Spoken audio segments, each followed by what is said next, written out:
Donc, j'ai mis l'enregistrement pour vous expliquer un petit peu ce cycle de formation, en fait. Enfin, la Maison du Tourisme étant en train et s'étant lancée dans une démarche qualité, on s'est dit que ça pouvait être intéressant et bénéfique, en fait, pour l'ensemble de la destination de pouvoir proposer des choses sur ce sujet-là. Donc avec Sandrine, du coup, on a réfléchi un petit peu à comment est-ce qu'on pouvait faire cela. On s'est dit que le sujet était quand même assez vaste, donc il allait falloir plusieurs sessions pour que ça soit pas trop lourd non plus. Et puis pouvoir en fait à chaque session pouvoir gérer et parler d'un sujet en particulier. Donc aujourd'hui, ça sera Sandrine qui nous présentera vraiment de manière générique la démarche qualité. La semaine prochaine, ce sera 3 ou 4 prestataires qui nous parleront un petit peu en fait comment dire, de leur vie, on va dire, avec les classements, labels qu'ils ont pu choisir. Il y a aussi certaines où en fait ils vont avoir. Bonjour Madame Pain. Du coup. Bonjour, excusez-moi, Bonjour. Non, non, pas de je n'avais souci. pas de lien pour vous rejoindre. Ah mince. Du coup, on est en train de faire la petite présentation, la générale. Ok. Du coup, oui, donc la semaine prochaine, ça sera des témoins et on fera intervenir aussi des personnes qui, enfin pas éventuellement d'ailleurs, qui en fait ont décidé de ne plus avoir de label ou de classement ou en ont supprimé beaucoup et qui nous expliqueront aussi pourquoi cela. Je trouvais intéressant de pouvoir expliquer pourquoi on finit par ne plus prendre un label. Un label peut être tremplin, on va dire, pour faire connaître un peu la structure, etc. Puis une fois qu'elle roule, il n'y en a peut-être plus besoin. Parce qu'on voilà, on va pas se le cacher, la plupart des classements et labels sont payants et les multiplier, c'est pas que ça n'a pas forcément d'intérêt, mais c'est que ça finit par avoir un coût quand même. Et donc, il y a des priorités qui sont obligées d'être mises en place. Et puis enfin, la troisième session qui risque de durer peut-être un petit peu plus longtemps, plutôt 1 heure et quart, 1 heure et demie, voire 2 heures.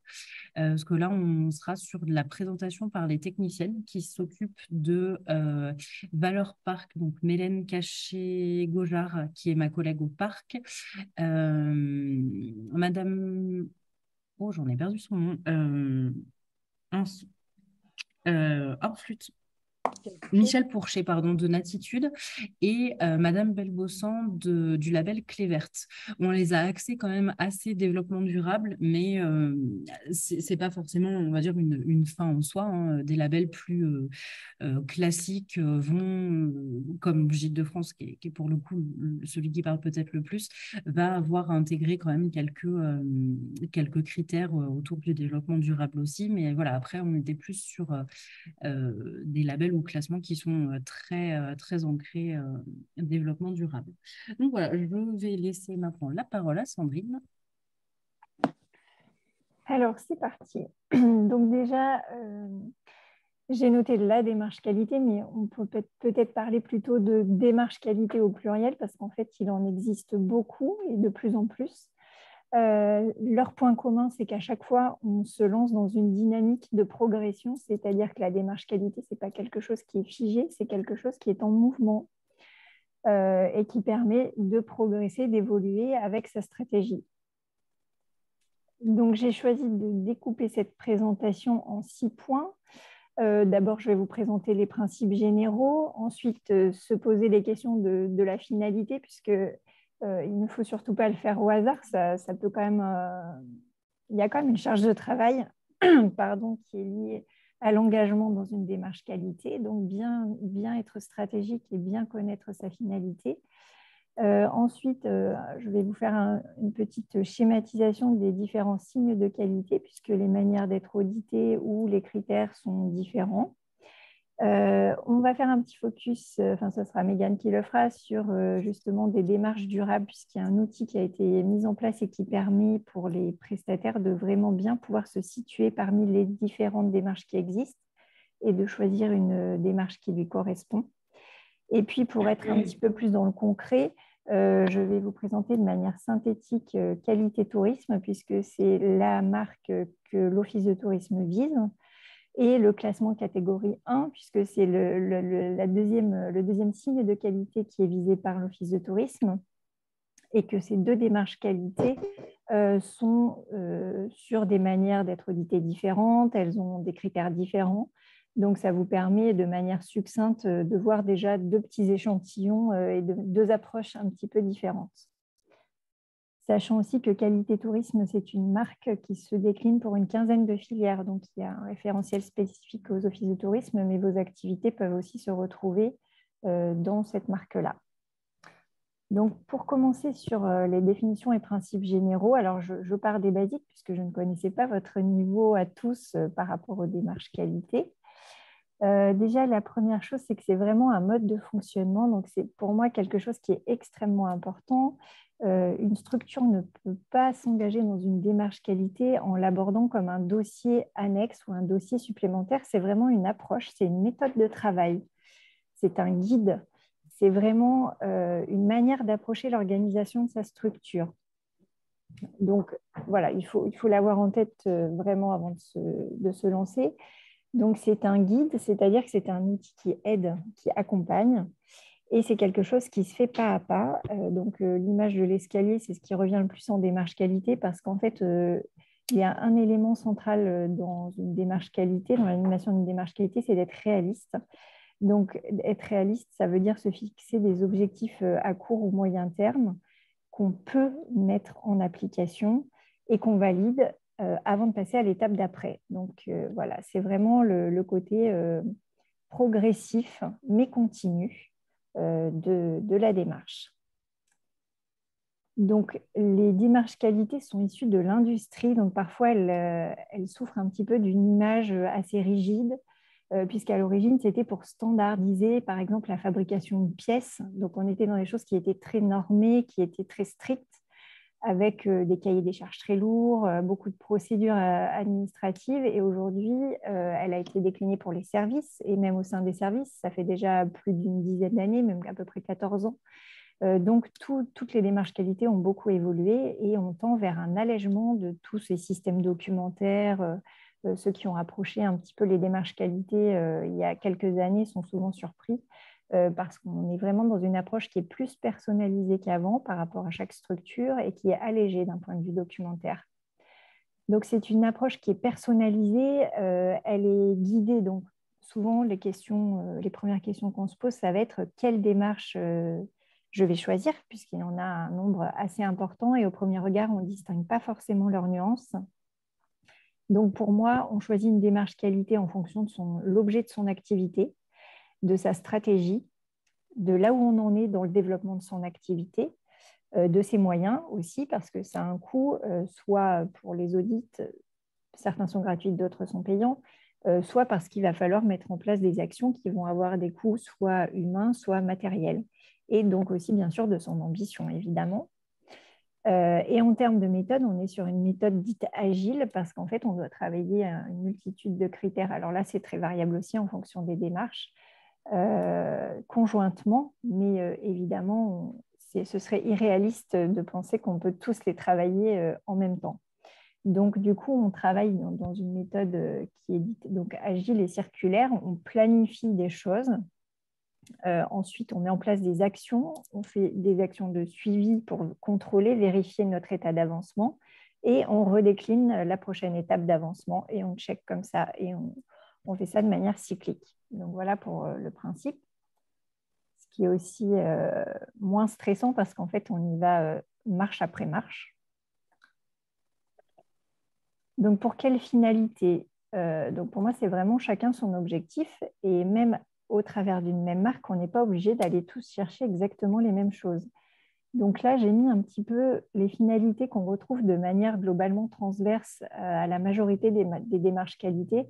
En général, qu'est-ce qu'on veut garantir à son client à travers une démarche qualité? C'est l'assurance d'un niveau de qualité de prestation. C'est-à-dire que s'il se dirige vers un hôtel 3 étoiles, il sait à peu près ce qu'il va trouver à l'intérieur, même si la déco change, le niveau de prestation sera similaire.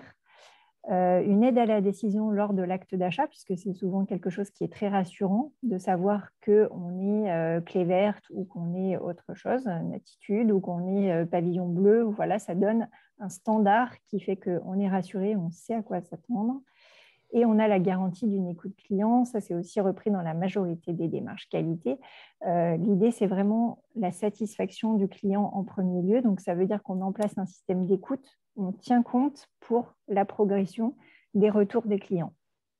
Ce qui nous permet aussi, d'un point de vue économique, de proposer des offres qui répondent aux attentes de nos clients ou de nos visiteurs, à chacun son terme ensuite. Pour la structure, donc ça c'est ce qui est apparent pour le client. Pour la structure, ça permet en premier lieu de structurer son organisation. Ça a été une des motivations pour la Maison du Tourisme qui était en phase de fusion, on va dire, donc, et qui est aussi développée à une échelle un petit peu importante. Ça permet de structurer l'organisation parce qu'on a un guide qui nous permet ça, de guider sa progression aussi. C'est un atout marketing puisque c'est quelque chose qu'on met en avant aussi de ce point de vue-là, qui permet de fidéliser les visiteurs par le biais de l'écoute client, mais aussi par la satisfaction générale. Ça permet d'intégrer un réseau et de bénéficier de conseils puisqu'on a toujours des références sur chaque démarche qualité, ce qui nous permet de nous positionner, de questionner des choses et puis d'avoir des contacts au sein d'autres structures. Par exemple, moi je travaille j'ai des échanges en fait avec des référents qualité d'office de tourisme de différents endroits dans toute la France en fonction des problématiques auxquelles nous sommes confrontés. Et ensuite, c'est faire reconnaître son travail puisque quand on est labellisé, ça veut dire qu'on check toutes les cases et que du coup, ça veut dire que notre équipe, notre structure a réussi à atteindre ce niveau de qualité. Donc voilà pour les principaux atouts qui sont mis en avant, les principaux objectifs qu'une démarche qualité permet d'atteindre. En termes de signes de qualité, donc il y en a beaucoup et je pense que c'est là la première difficulté finalement, c'est d'arriver à se repérer dans cette forêt. Donc je vous ai mis quelques exemples. Il y a aussi tout un lexique avec lequel on se familiarise peu à peu quand on se lance là-dedans, c'est qu'il y a des appellations un petit peu différentes. Donc, un signe de qualité, c'est d'une part la formalisation d'un niveau d'exigence. Parfois, ça prend la forme d'un cahier des charges ou d'un référentiel. Je vous en montrerai un tout à l'heure, un référentiel. Et de modalités d'évaluation. Donc, soit c'est un organisme extérieur certifié, soit c'est une collectivité, on va dire, enfin pas une collectivité, un groupement qui a ses propres auditeurs. Enfin, à chaque fois, ce sont des interlocuteurs différents et les modalités d'évaluation sont payantes ou pas selon les structures et avec des coûts qui sont variables. Donc, parmi les signes qu'on retrouve, on a tout ce qui est label. Donc là, on a des labels qui sont soit nationaux, donc on a par exemple comme Tourisme et Handicap, Qualité Tourisme, ce sont des marques d'État. On peut avoir des choses qui sont portées par des fédérations comme Accueil Vélo, Hébergement Pêche, par des réseaux comme Valeurs Parc, ce sont les parcs naturels régionaux qui ont ce label ensemble. Natitude, donc là on est sur une appellation qui est plus locale. Gîtes de France, je ne vais pas vous le présenter, je pense que vous le connaissez tous. On a aussi des labels comme Tourisme équitable, Clé verte, Pavillon bleu. Donc là, on a trait à des géographies ou des types de structures qui sont différents. On a les certifications, donc là, qui font appel à un référentiel, qui peuvent être nationales comme celle-ci ou bien internationales comme les deux premières. Et on a des classements, comme les meublés de tourisme, par exemple, ou encore des chartes. Donc, les chartes, c'est un petit peu différent parce que souvent, une charte, c'est plutôt un engagement sur des valeurs plutôt que la réponse à un référentiel ou à un cahier des charges précis. Voilà, donc on peut avoir ces petites nuances-là. Selon le niveau d'engagement qu'on souhaite donner, on peut s'orienter vers des choses avec des cahiers des charges extrêmement stricts ou plus vers des chartes qui sont plus basées sur des valeurs. Donc, je vais laisser peut-être Mégane présenter le petit guide qui a été fait par ATD et ADN. Je te laisse la parole. Oui, forcément, si je mets pas avec le le micro, micro. hein, on est d'accord que ça va vachement mieux. Oui, du coup, ça, c'est en fait une démarche qui a été mise en place, si je ne dis pas de bêtises, je dirais fin d'année dernière et début de cette année, à peu près, conjointement donc avec ATD, qui est les acteurs du tourisme durable, et ADN Tourisme, qui est le regroupement de tous les offices de tourisme de France, pour mettre en place en fait alors, je ne sais pas si on pourrait appeler ça un référentiel, je ne sais pas si c'est le bon terme, mais du moins Je dirais un guide. oui, ouais, un guide, en fait, quelque chose qui permette tout simplement alors, c'est pas forcément une comparaison, mais de pouvoir avoir 28 démarches dans un premier temps. Et ils ont un projet d'en faire une vingtaine d'autres, je crois, Oui. 20 voire trentaine d'autres. Et donc, ça va être quand même à la fin quelque chose d'assez costaud, on va dire, et complet surtout, parce qu'en fait, ça part au départ à peu près en 2015, il y a ce qu'on appelle des objectifs de développement durable qui ont été mis en place. Sandrine, est-ce que tu pourrais m'ouvrir le lien, s'il Oui, te plaît? pardon. Par contre, ouais, du coup, je vais te guider Oui, oui, pas de problème. pour juste montrer un petit peu les différents objectifs. Parce que dans les objectifs, il y a par exemple éradiquer la famine, la pauvreté, la gestion de l'eau. Et après, il y a des choses qui sont un petit peu plus, euh, on va dire, un peu plus propres enfin pas au développement durable, mais un peu plus propres au tourisme. Et donc, le but en fait de ce guide, c'est de permettre d'avoir une fiche par démarche et de repasser en vue un petit peu donc, ce qu'a mis Sandrine sur la partie identité, la fiche identité du label, le contenu du référentiel, comment est-ce qu'on l'obtient, la gouvernance, donc qui est-ce qui s'en occupe, le budget, savoir combien est-ce que ça coûte, le temps que ça prend aussi, parce qu'il y a il y a certaines démarches qui ont une certaine période pour faire les audits, par exemple, et ne le font qu'à ce moment-là de l'année, donc pas louper le coche non plus sur certaines, et l'accompagnement qui est possible. Du Alors coup, là, j'allais sur une fiche, mais peut-être qu'il faut que j'en du coup, choisisse une Sandrine, autre. on a toujours le PowerPoint. Ou Ah, attends, pardon. bouge pas. Alors, c'est étonnant ça. Vous n'avez pas le Non. guide. Attends, alors il faut peut-être que je repartage une autre fenêtre. Ouais, je pense. Ou attends, sinon laisse-moi le partager, je C'est pense que ça bon, sera plus j'ai. simple. Ah, comme Ou, tu veux. Mais sinon, euh, vas-y. Là, Ah, vous avez vas-y, lequel? parfait. Est-ce que du coup, tu pourrais revenir un tout petit peu en avant pour Oui. qu'on regarde un petit peu. Donc là, du coup, Alors là, ouais, on est par sur là. une fiche. C'est ça. C'est un peu. Ah oui, non, bah, je veux bien que tu remontes tout en haut, carrément. Euh, Entre guillemets, Oui, tout au oui, je vois ce début, que tu veux où dire. il présente un petit peu justement les objectifs, les lexiques, etc. Donc, il est vraiment très, très complet parce que déjà, rien qu'avec 28 démarches, ils en sont déjà à 191 pages, sachant que au début, donc, il y a, là, on est sur la partie un peu, donc, légende. Juste avant, on était sur le lexique. Donc, justement, quelle est la différence entre un label, une charte, etc. Là, on est sur les objectifs de développement durable, donc, qui sont un peu plus décrits précisément. Et il y en a donc quelques-uns qui ont été mis en avant, on va dire, enfin, en fait, chaque démarche va être évaluée par rapport aux 17 Super. objectifs et critères et objectifs de développement durable pour savoir où est-ce qu'ils se positionnent par exemple, de 1 à 5. Est-ce que l'objectif 1 qui est par rapport à la pauvreté, est-ce que bah, cette démarche, sur l'objectif 1, elle a 1, 2 ou 3 grade en quelque sorte. Le troisième étant que voilà, ça signifie que c'est une démarche concrète qui, je pense, doit être déjà en place, vérifiée, etc. Il y a Donc, il y après a un toute la petit partie donc, lexique. lexique. Après, il y a bien sûr la partie légende, du coup, pour savoir ce à quoi correspondent les petits pictos. Et puis après, donc, tout ce qui est acronyme, etc. Et puis après, on va peut-être pouvoir se baser sur Voilà, Oui. justement, les fiches. Donc là, on part sur une première fiche et en fait, elles sont faites à chaque fois de la même façon. Donc, ça veut dire que vous avez la petite maison, c'est qui est-ce qui s'en occupe. La date, c'est depuis quand est-ce que la démarche existe. Là, c'est le nombre d'obtentions par établissement, notamment, ou par structure. Là, c'est où est-ce qu'on peut avoir des informations complémentaires. Là, c'est qui est-ce que ça cible. Donc, c'est là où c'est intéressant aussi pour vous, parce que si vous savez que, par exemple, c'est pour les hôtels, ben, ça va être quelque chose que d'office, vous allez éliminer si vous êtes un gîte, par exemple.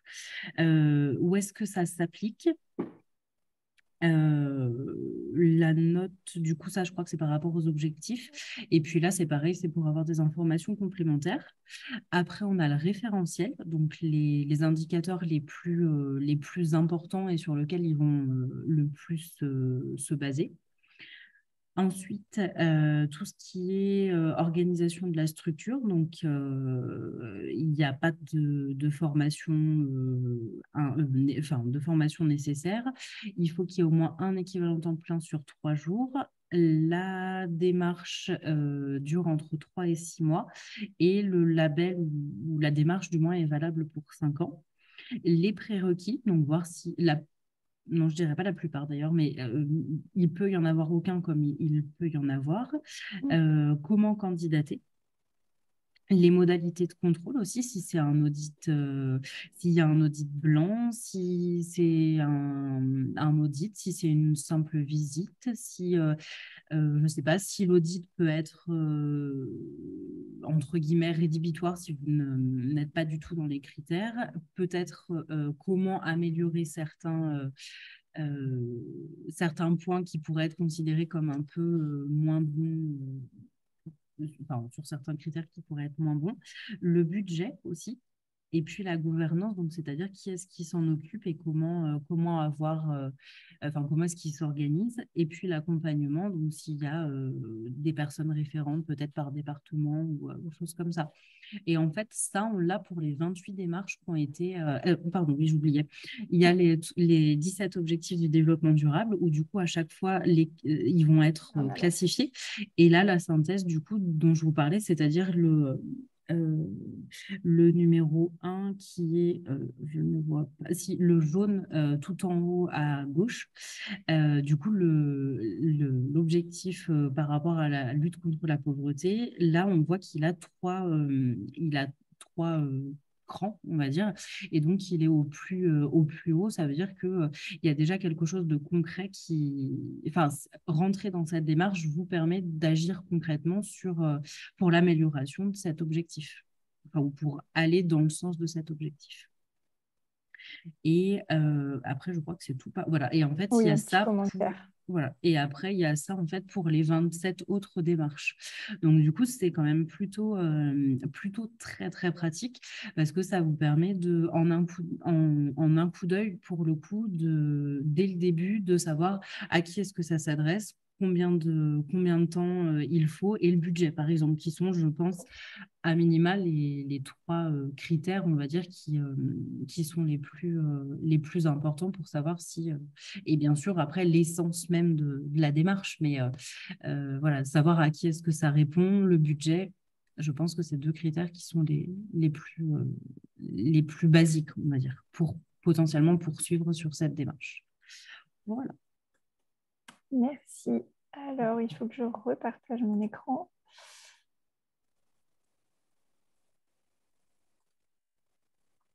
Donc voilà, ce guide, c'est une manière d'arriver à se repérer au milieu d'une sélection de labels qui sont plus dédiés au développement durable. Et donc, moi, je vais vous en présenter un autre qui concerne donc 15 filières. C'est qualité tourisme. Donc, c'est évidemment celui que je connais mieux aussi. Donc, c'est la démarche dans laquelle s'est engagé l'Office de tourisme en juin 2021. Donc, nous concernant, pour un office de tourisme, on a environ 180 critères. Je dis environ, ce n'est pas que je ne les connais pas, c'est qu'en fait, ils varient dans le temps. Par exemple, on a eu des critères qui ont été rajoutés en période de Covid. Il y avait 23 nouveaux critères. qui ont été retirés. Et puis, chaque année, on a une réévaluation, ce qui fait qu'au fur et à mesure de la démarche, il y a des critères qui sont fusionnés, d'autres qui sont ajoutés. Là, la tendance, ça va être à rajouter quelques critères au niveau du développement durable, par exemple. Donc, ça vous donne quand même un ordre d'idée. Les critères sont classés pour l'Office de tourisme en 9 séquences. Donc, cette marque Qualité Tourisme qui a été créée par l'État et qui est gérée par la DGE, elle se décline pour 15 filières. Pour toutes les filières, il y a 6 séquences qui sont communes. Et ensuite, à chaque filière, il y a des critères spécifiques. Donc, nous concernant, on en a 9 séquences qui donc sont divisées ensuite en 180 critères. Excusez-moi, je vais défiler la page. Donc, pour valider un critère, il faut le justifier. On ne peut pas dire nous avons l'intention de faire cela et ne pas le faire. Ce n'est pas du tout suffisant. Il faut donc justifier chaque critère.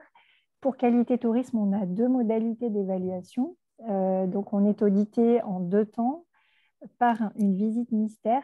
Donc, c'est un auditeur qui se fait passer pour un visiteur et qui expérimente le parcours client puisque c'est central dans la démarche qualité tourisme et qui ensuite va valider donc par l'expérience un certain nombre de critères qu'on connaît à l'avance, bien sûr.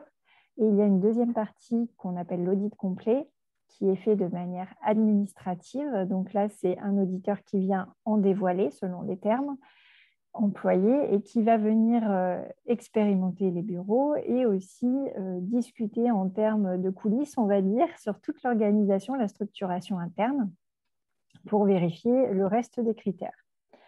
Donc, elle se fait en 2 fois. Il y a des délais entre les deux. Il faut un minimum de 3 mois de délai entre les deux parce qu'on a aussi des actions correctives possibles. C'est-à-dire que si, lors de la visite mystère, il y a eu un petit problème sur un accueil ou quelque chose comme ça, ou alors qu'il n'a pas pu observer une situation parce qu'elle ne s'est pas présentée à ce moment-là, on a 3 mois pour prouver qu'on a mis en place les choses nécessaires. Donc, dans les démarches qualité, globalement, il ne faut pas percevoir l'auditeur comme un professeur qui vient nous noter, mais plutôt comme quelqu'un qui nous accompagne et avec qui on peut toujours corriger, si on a les moyens de le faire, les choses. Donc, la démarche d'auditeur, c'est aussi de nous aider à progresser le plus rapidement possible. Donc, pour nous, on a un échantillonnage qui porte sur 5 bureaux. Donc, pour chaque structure, vous avez les modalités d'échantillonnage. Nous, on sera donc audité sur 5 bureaux, puis on aura des audits tous les 5 ans pour renouveler la marque. L'audit en 2 temps, je vous l'ai déjà dit. Il faut qu'on ait, ça c'est commun à toutes les filières, 85% de conformité aux critères, ce qui nous donne le droit de passer dans une commission qui va nous dire si oui ou non on a la marque. La particularité de cette marque, c'est qu'on est accompagné par un référent territorial. Donc, c'est vraiment un atout parce qu'à chaque fois qu'on se pose des questions un petit peu particulières, il y a des critères sur lesquels on se sent un petit peu limite, on se dit comment est-ce qu'il faut que je l'aborde, mais on appelle ce référent. Et ce référent a aussi un avis à donner lors de notre audition. Donc, il va aider l'auditeur final à choisir les lieux d'échantillonnage et il va aussi donner son avis. Ce qui permet d'avoir, on va dire, un contrôle continu quelque part et de ne pas être audité que sur un seul jour. Et on a un système de notation avec des éléments pondérateurs, sachant que pour qualité tourisme, tout ce qui est en lien direct avec l'expérience client a un coefficient de 9. Et ensuite, on a un coefficient de 3 pour d'autres familles et un coefficient de 1 pour d'autres familles. Donc, en gros, tout ce qui est le plus proche, tout ce qui a un impact fort sur l'expérience client est noté avec un coefficient supérieur. Donc, comme vous pouvez le voir, c'est décliné pour 15 filières qui sont très, très variées, puisque ça peut être aussi bien un commerce qu'une activité, un hébergement, un restaurant, ou carrément, vous voyez qu'il y a aussi des ports de plaisance, un lieu de visite, des voitures de tourisme avec chauffeur. C'est quand même extrêmement varié. La démarche est déclinée donc avec des critères qui sont bien spécifiques à chaque fois.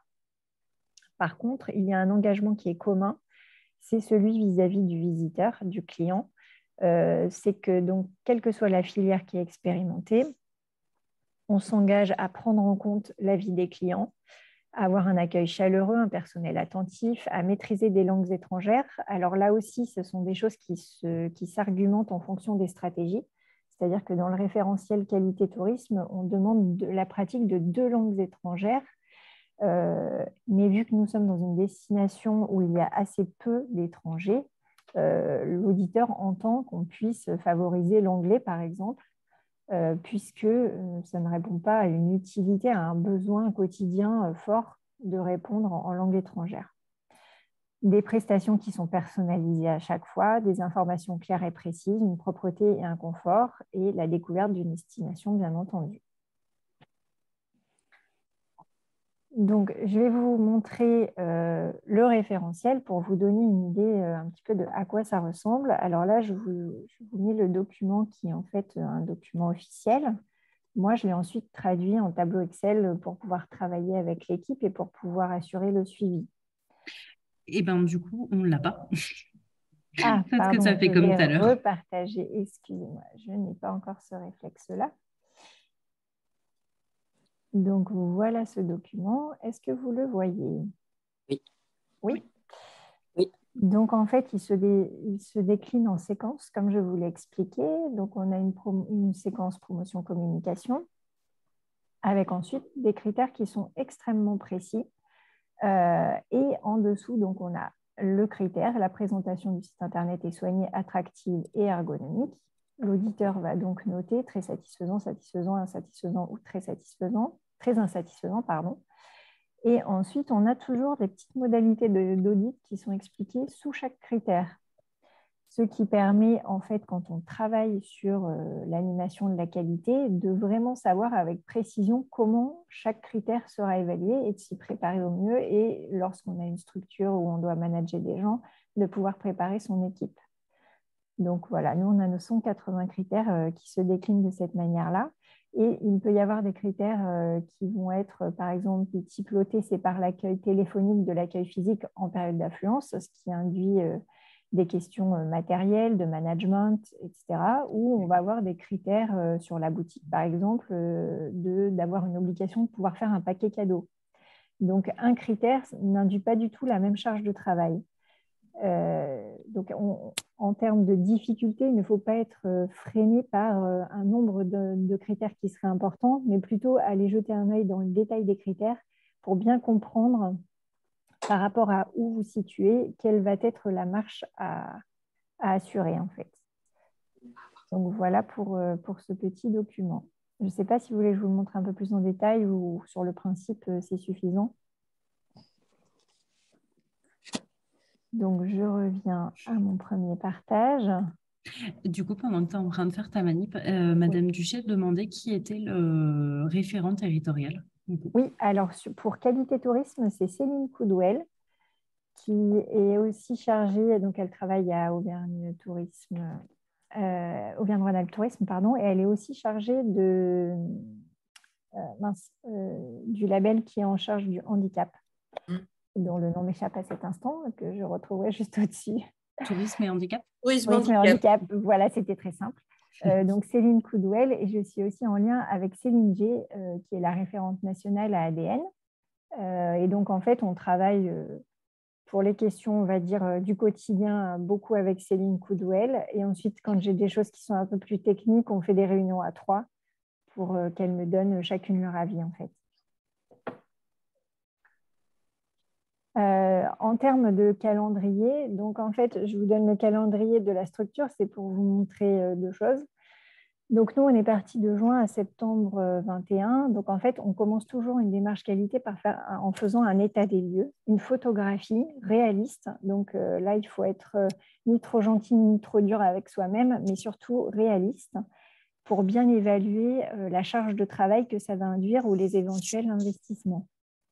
Donc nous, on l'a fait sur 3 mois. Puisqu'on a 9 séquences, on est une équipe de 28 personnes, ça veut dire faire un travail collaboratif. Donc ça, c'est pareil, selon si dans vos structures, vous êtes seul à la tête ou si vous avez des salariés à manager, c'est indispensable de faire participer et collaborer les salariés à la démarche qualité, parce qu'une démarche qualité qui est menée par une personne seule ne peut pas aboutir. De la même manière qu'une démarche qualité qui ne serait pas portée par la direction ne peut pas aboutir. Il faut qu'il y ait un vrai choix stratégique. Et il faut aussi que chaque personne se sente concernée. C'est vraiment un sport d'équipe.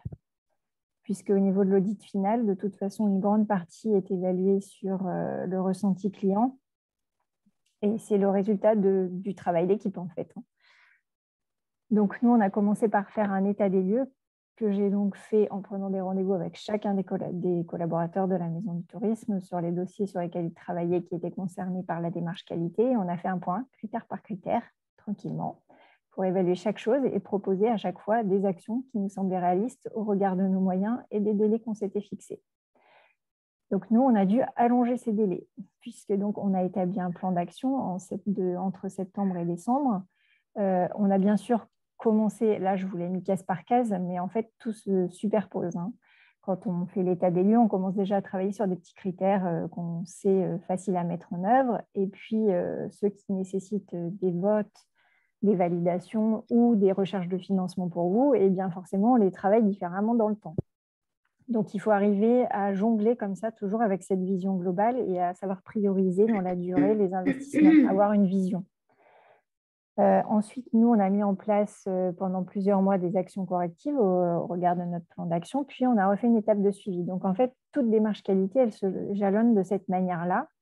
Vous mettez un plan d'action, vous faites un état des lieux, vous créez un plan d'action. Alors, selon les indicateurs ou selon la taille de votre structure, ce sera plus ou moins conséquent, mais la méthode reste la même. Et ensuite, régulièrement, on fait des points de suivi pour voir si les projections que vous aviez faites, elles étaient réalistes en termes de temps, en termes de moyens, et si elles sont bien mises en œuvre, et si ensuite ils fonctionnent. Parce que, par exemple, nous, on a mis en place un certain nombre de procédures, il fallait qu'on valide leur fonctionnement derrière. Donc, on fait toujours des actions correctives, et ensuite, eh bien, on fonctionne comme ceci de manière cyclique. Nous, on est arrivé aujourd'hui à un stade de maturité qui nous dit qu'on est prêt à passer un audit blanc. Donc, un audit blanc, c'est quelque chose qui, dans le cadre de qualité tourisme, est payant. On paye un auditeur extérieur pour qu'il vienne nous faire une mise en situation. L'idée, c'est de ne pas créer de déception lorsqu'on fait l'audit complet, c'est de vérifier que tout va bien. Et si des choses ne vont pas, avoir le retour d'un auditeur qui nous aide aussi à corriger ces éventuels défauts. Donc ensuite, on se laisse un petit délai pour remettre en place des actions correctives et on vise un audit mystère en août 2023, puis un audit complet en novembre 2023. Donc ça, c'est le plan auquel on essaie de se tenir. Nous, par rapport au projet initial, on a globalement rajouté 1 an de travail supplémentaire, puisque dans la réalité, on a vu que mettre en place la démarche qualité pour l'ensemble de l'équipe, en plus de tous les projets existants, ça a nécessité plus de temps de travail et certains investissements qui nécessitaient aussi des recherches de financement, des mises en place particulières. Par exemple, il y a les réaménagements des bureaux d'information touristique qui sont en cours. Ça demande aux collectivités de les financer, etc. Donc, on est une grosse structure. Vous, à l'échelle d'une structure de taille plus petite, vous avez peut-être plus la main sur tous les champs qui sont concernés par les critères. Mais donc, il faut tenir compte de tous ces paramètres-là. Donc, voilà pour qualité tourisme. Est-ce que vous avez des questions par rapport à ces principes de fonctionnement ? Est-ce que vous imaginiez que les coulisses étaient un petit peu de cet ordre-là ou pas du tout? Si, j'imaginais bien. Oui, tout à fait. Mais pour peu qu'on fasse des dossiers pour des obtentions de n'importe quel label, hein, ça ne se fait pas comme ça, en claquant du doigt. Et ouais, c'est long. Et oui, c'est sûr qu'il y a 1 an de plus par rapport à ce qui avait été dit au départ. Voilà. Mais c'est la réalité. Et en qualité, on ne peut que rester réaliste, en fait. En même, pardon. Oui. En même temps, moi, j'ai eu un audit pour qualité, le bleu et rouge, là. Qualité tourisme. Oui, qualité tourisme. Comment dire, sans être méchante. La dame, elle m'a plié les serviettes de toilette au bout du lit en signe, en forme de signe, avec le savon, etc., etc. Ce qu'on trouve dans les grands hôtels. Je suis désolée, mais non. Ouais.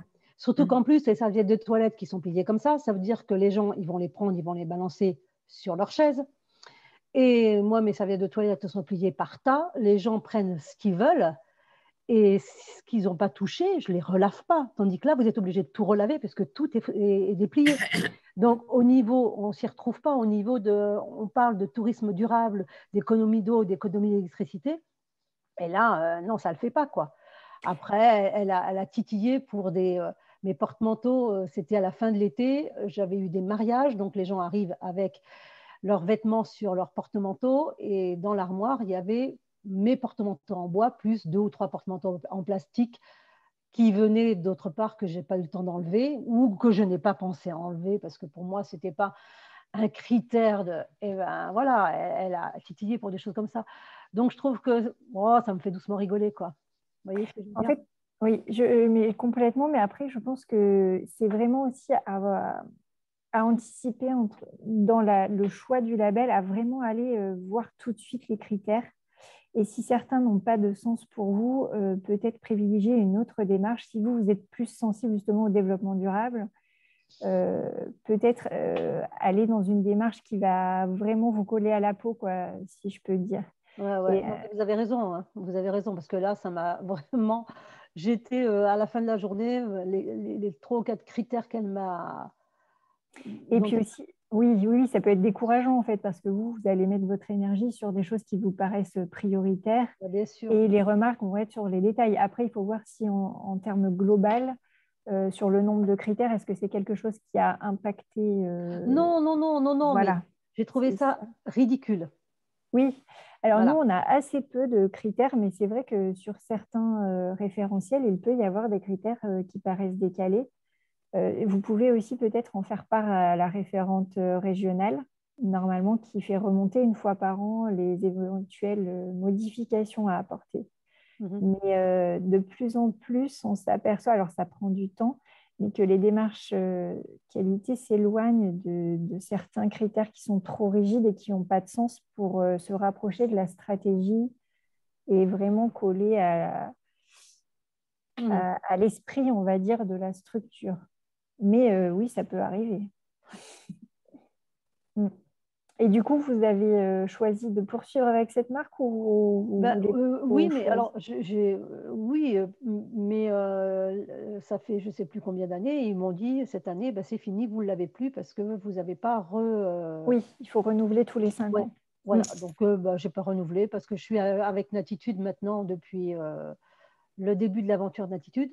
Je fais partie des personnes qui ont emmené Natitude, donc je reste avec Natitude et voilà. Oui, ça a du sens. C'est pas utile de déployer 5 démarches qualité. Ouais, et puis, je m'y sens beaucoup mieux parce que c'est plus dans la logique. Et c'est dans mon état d'esprit. Oui, c'est vraiment déterminant d'avoir quelque chose qui nous ressemble. Après, je pense que je me permets juste, c'est aussi pour ça que pour la 3e session, on a fait en fait Valeur Parc, qui est une marque, Natitude, qui est plutôt une charte finale. C'est une marque, il me semble que c'est une marque. Parce qu'il y a une chose. Et justement, en fait, c'est ce qu'on s'était dit, c'est qu'en fait, les marques, et donc Clé Verte qui est nationale, et du coup, c'est vrai que c'est aussi pour ça qu'on l'avait voulu, et ça sera vraiment dans ce sens-là, c'est-à-dire qu'on ira de la démarche la plus, comment dire, basée sur le territoire et la destination, enfin le parc, à quelque chose de plus régional et à quelque chose de national aussi. Et après, il y a aussi le fait d'avoir un label aura, tu me dis si je me trompe Sandrine, mais un label en théorie aura plus de critères un peu plus précis, on va dire, plus que Natitude par exemple, qui pour moi est clairement, et Madame Pourchet le dit comme ça aussi, est plus un état d'esprit et elle m'avait donné cet exemple et je le trouve très bon. On va dire que l'objectif c'est beaucoup plus de répondre aux critères du développement durable plus que d'aller compter le nombre de cuillères qu'il y a.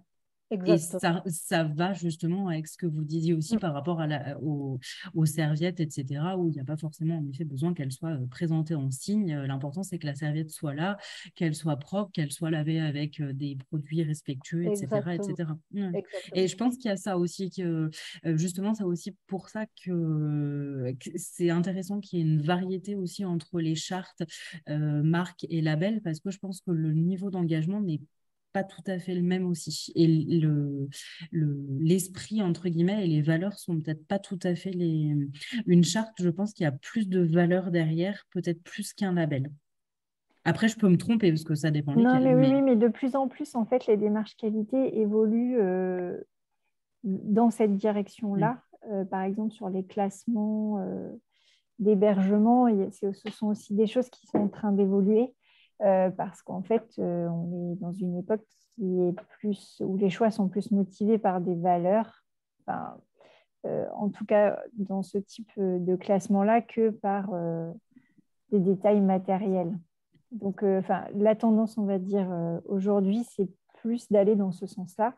Et c'est aussi intéressant parfois de revenir sur des démarches qualité qu'on a pu observer il y a 5-6 ans et de voir ce qu'elles sont devenues aujourd'hui parce qu'on est quand même dans une époque où elles évoluent aussi beaucoup. Oui, puis comme tu l'as dit, même pour Qualité Tourisme, tous les ans, c'est Oui, réévalué par rapport aussi par rapport aux préoccupations et aux réalités du terrain, globales, on en va fait. dire. Voilà, c'est Ouais. ça. Oui, tout à fait. Et donc, je peux vous montrer un dernier exemple de manière très succincte, c'est le classement catégorie 1. Alors là, bien sûr, ça concerne que les offices de tourisme, mais c'est juste pour vous dire que les modalités d'évaluation sont carrément différentes sur ce genre de démarche-là. C'est décerné par la préfecture. Il y a 19 critères, par contre, qui sont des critères un peu globaux, on va dire, qui sont évalués sur la base d'un rapport accompagné de pièces justificatives. Donc, on n'est pas du tout sur les mêmes types de modalités. Le classement, il est prononcé donc par arrêté et ensuite, il est renouvelé tous les 5 ans. Et il a, comme un certain nombre de démarches qualité, un critère, un prérequis, c'est d'être détenteur de la marque Qualité Tourisme ou d'un autre signe de qualité qui a trait à notre activité. Donc là, c'est vraiment des modalités d'audit qui sont différentes, mais qui induisent un prérequis de départ. Oui, Donc et là, en en soi, fonction de si ces... tu as déjà répondu aux critères de qualité tourisme, il y a très peu de chances pour que tu n'arrives pas à avoir le catégorie 1. Alors, il y en a quelques supplémentaires. Ah oui, Par exemple, pour l'Office de tourisme, ça va être, j'en donne un parmi les 19, mais des critères d'accessibilité qui ne sont pas évalués ok, par Qualité Tourisme et qui le d'accord, sont par le classement en catégorie 1. ok. Donc là aussi, ce sont des éléments à prendre en compte dans le choix. Est-ce que j'ai répondu à un certain nombre de questions que vous vous posiez au départ et est-ce qu'il y aurait d'autres questions auxquelles je pourrais tenter de répondre? Est-ce qu'au niveau, s'il y a un projet de création, pour avoir éventuellement, parce que je crois qu'il n'y en a plus beaucoup des aides, il faut un label, il faut quoi? Tout dépend des aides qu'on sollicite. Il faut voir si certaines sont conditionnées à des labels.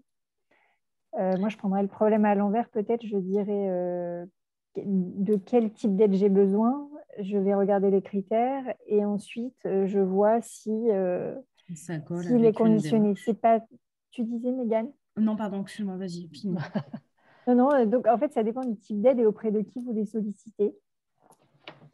Et oui, Mégane, je te Et laisse du coup, non, je terminer. disais par rapport et voir si justement le besoin répond du coup à un éventuel critère de label ou classement en fait. C'était ça que je pensais. Mais je suis pas sûre que ça soit dans le bon sens, donc j'ai rien dit. Je pense que Madame Pain disait, est-ce que s'engager dans une démarche qualité va m'aider à obtenir des aides? C'est ça.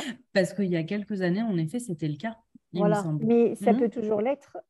Ça Oui, dépend quel type d'aide oui, c'est Il vous y ça. avait, Oui. cherchez il y à avait solliciter. 3 types d'aides. Il y avait l'aide départementale, régionale et FADER, Oui. européenne, Mhm. Ouais. qui donnait un Moi, sacré je coup vais de main poser quand la même. Hein. question. Je ne sais pas si vous m'entendez. Non, on ne Oui, vous voit pas, on ne vous entend on pas. vous entend. Moi, j'avais posé la question il y a quelques mois. On m'avait dit que non, il n'y avait plus aucune aide ni du département ni de la région. Et Ouais. j'avais aussi appelé la personne en charge de tourisme et handicap qui m'avait dit que les seules aides étaient réservées aux gens eux-mêmes handicapés qui voulaient réaménager leur domicile, mais Donc pas là, c'est pour un logement. En vue Voilà. d'accueillir des touristes, quoi, faire des visiteurs. Ouais, Oui, mais parce ça que c'était m'étonne pas ma des masses. démarche dans un deuxième temps. Et oui.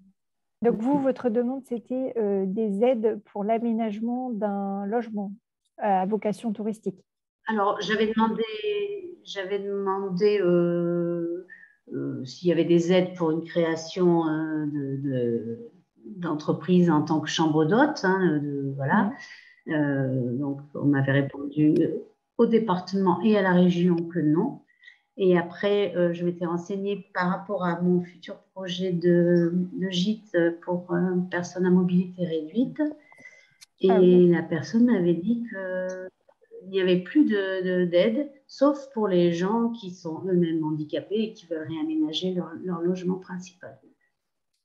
D'accord. Ouais, je ne suis pas certaine qu'il y ait Voilà. encore beaucoup de Oui, ce sera à d'aide revoir. là-dessus. Et que pour avoir le label tourisme et handicap, bien sûr, il faut respecter toutes les normes d'aménagement, hein, les pentes, La grandeur des toilettes, etc. Largeur des etc. portes, les etc. distances, tout ça. Et il faut pouvoir répondre à il faut pouvoir mettre 2 pictogrammes correspondant à 2 handicaps différents sur les 6 ou 7 existants. Et vous posiez Par tout à l'heure, exemple, moi, je pense que ça sera, par exemple, personne à mobilité réduite et personne malentendante, par exemple. et vous posiez tout à l'heure la question de à quel moment contacter les référents qualité des différents labels. Moi, je pense que le plus en amont, c'est le mieux parce qu'en fait, ça peut vous permettre déjà de poser beaucoup de questions sur les attentes, sur les conditions, les prérequis, les modalités d'évaluation, les coûts. Vous pouvez aller vraiment questionner en amont et déjà vous permettre de confirmer votre choix ou pas. Et ensuite, si vous vous lancez en amont, ils vont aussi pouvoir vous conseiller, par exemple, sur le délai que vous fixez pour obtenir le label en fonction de votre état d'avancement et de l'objectif des critères. Ils pourront peut-être vous aider aussi pour chiffrer d'éventuels Les coûts. travaux, ouais. Voilà. Je pense à Gîtes de France qui, du coup, a justement une de ses deux missions principales, on va dire, c'est la labellisation, la commercialisation, etc., etc. Et en effet, ils cherchent, et d'ailleurs, d'autant plus quand on les avait contactés pour voir s'ils pouvaient intervenir pour présenter leur label, ils nous avaient dit qu'eux étaient très friands, on va dire, de porteurs de projets qui, justement, avaient soit des idées de création de toutes pièces ou de réhabilitation de certains gîtes pour justement pouvoir les accompagner sur des questions comme celle-ci, l'accessibilité et en fait que finalement les travaux soient faits en fonction des critères d'évaluation qui pourront faire une fois le gîte en route, quoi, on va dire. Donc, c'est pour ça que je pense, Marie, tu aurais tout intérêt à contacter Gîtes de France, au moins voir ce qu'ils peuvent te proposer, à quel tarif éventuel, parce que j'avoue que la mission accompagnement au préalable, je ne me souviens pas que Marie de Gîtes de France nous ait donné un tarif, je ne crois pas. Je ne crois pas. Mais voilà, ça peut être des choses intéressantes à savoir si tu sais que de base, tu travaillerais avec eux. Et puis, si jamais, ils seront toujours de toute façon de bons conseils au niveau peut-être d'éco aussi, puisque je sais que ça fait partie des critères. C'est pas les critères principaux, mais tout ce qui est équipement, aménagement, accessibilité, etc., c'est des choses qui sont de toute façon importantes à avoir comme en tête, quoi. En fait, plus on s'imprègne des critères en amont, mieux on arrive à les intégrer à son propre projet au fur et à mesure de la construction. Et du coup, ça évite de refaire ou d'avoir à réinvestir ensuite. L'anticipation, c'est vraiment un facteur important dans une démarche qualité.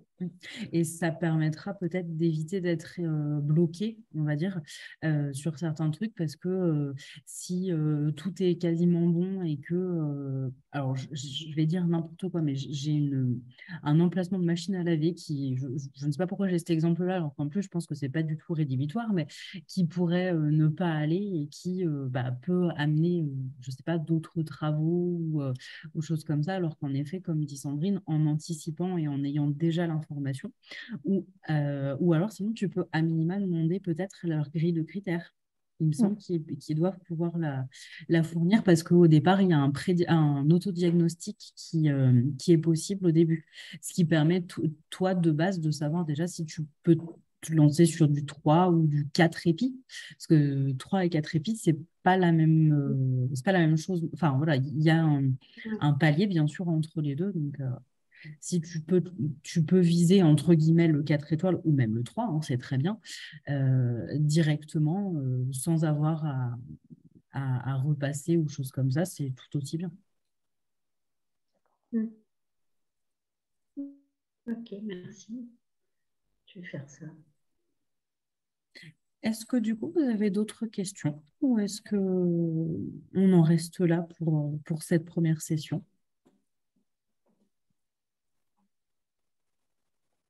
Moi, je n'ai pas d'autres questions. Non, moi non plus. Eh bien, donc c'est très bien. Merci. C'est très bien. Eh bien, du coup, merci à vous et à la semaine prochaine. Oui, ok. Merci beaucoup. Bonne journée. Merci. Au revoir. Au revoir. Bonne journée.